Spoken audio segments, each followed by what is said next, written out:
In this video, I'm going to break down my experience with Bookmap, what I think of it so far, and how I use it in my trading as well. It can look quite daunting at first. I was the same. I was like, what the hell am I looking at? It looks like an absolute seizure on the screen, but it's not so bad. So I'll just run you through how I personally use it and show you it's not as complicated as it may seem, and then you make your own decision whether or not you think you might find it helpful in your trading, okay? And that being said, I just want to say it has become a staple in my trading now as well. So take that for what you will, but I'm going to show you for example's sake here, we'll use the NASDAQ, which seems to be the most popular, and just ignore this stuff here. This is how I trade during the day. I trade US bonds now. I don't trade with any charts anymore during the daytime unless I'm streaming with you folks. I don't trade ICT methods. I don't trade charts. I purely trade off the DOM, off the price ladder using Bookmap as well. So that's one way that I use it, but for the sake of this video, I'll run through and show you how I use it when I'm trading ICT setups during the London session on stream. As you can see, it's pretty daunting. Let me just cut this down. This is like the default way that you get Bookmap. This is what you see by default. So let's just go through here.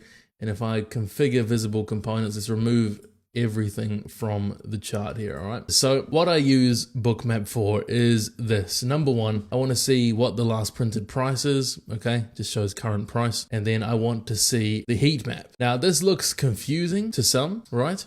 It's actually pretty simple. So what we're looking at here, obviously you got current price printing live right in the middle there. It's the white dotted line.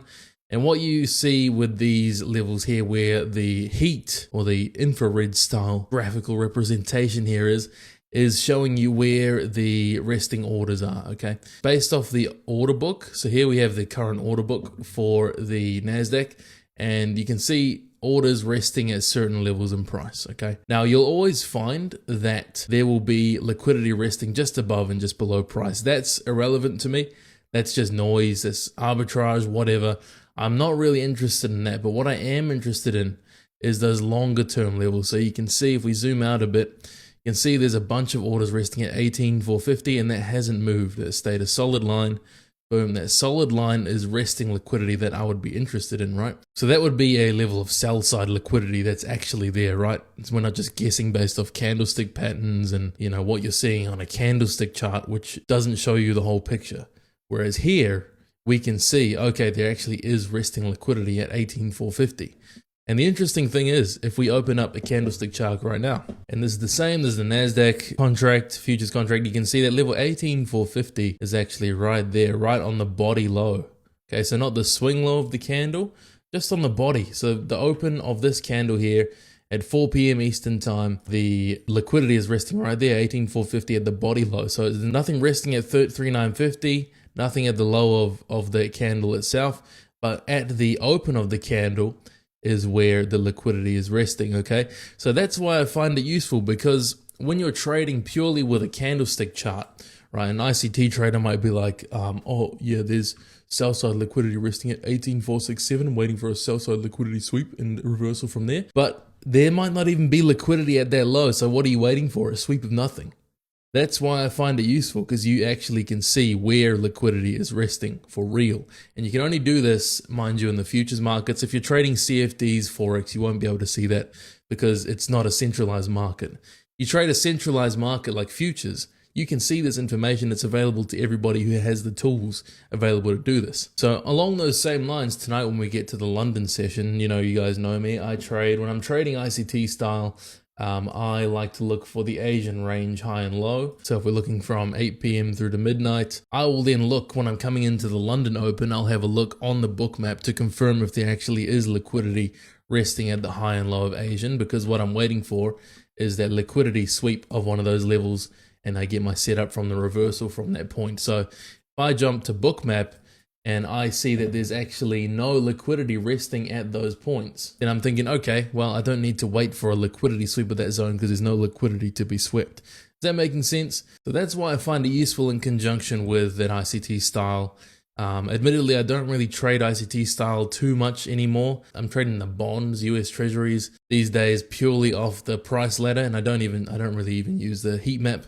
I don't use the heat map at all for that. I just purely trade based off these two price ladders and a time and sales, which looks like this. That's a whole different video. I won't go through that now, but I just wanted to show you how that is helpful for ICT style trading, because the whole thing, if you break down ICT style, ICT concepts, smart money concepts, whatever you want to call it, the whole idea behind it is you're trading liquidity, right? You're trading from liquidity to opposing liquidity. Why putting guesswork using candlestick patterns and assume the levels of liquidity when you can literally just come onto a tool like this and just see where the liquidity really is, and then see how price reacts once you get to that point. So typically when price gets to that liquidity level, I like to see, number one, does it get cleared? Does it get traded through? And number two, is there then a flood of buy orders from the sell side, for example? Do a flood of buy orders come in to push price back up, or vice versa from the top side? So that's how I'm using it in conjunction with the ICT style stuff that I still trade during the London sessions. And obviously this is what I use every single day while I'm trading the bonds without a chart these days.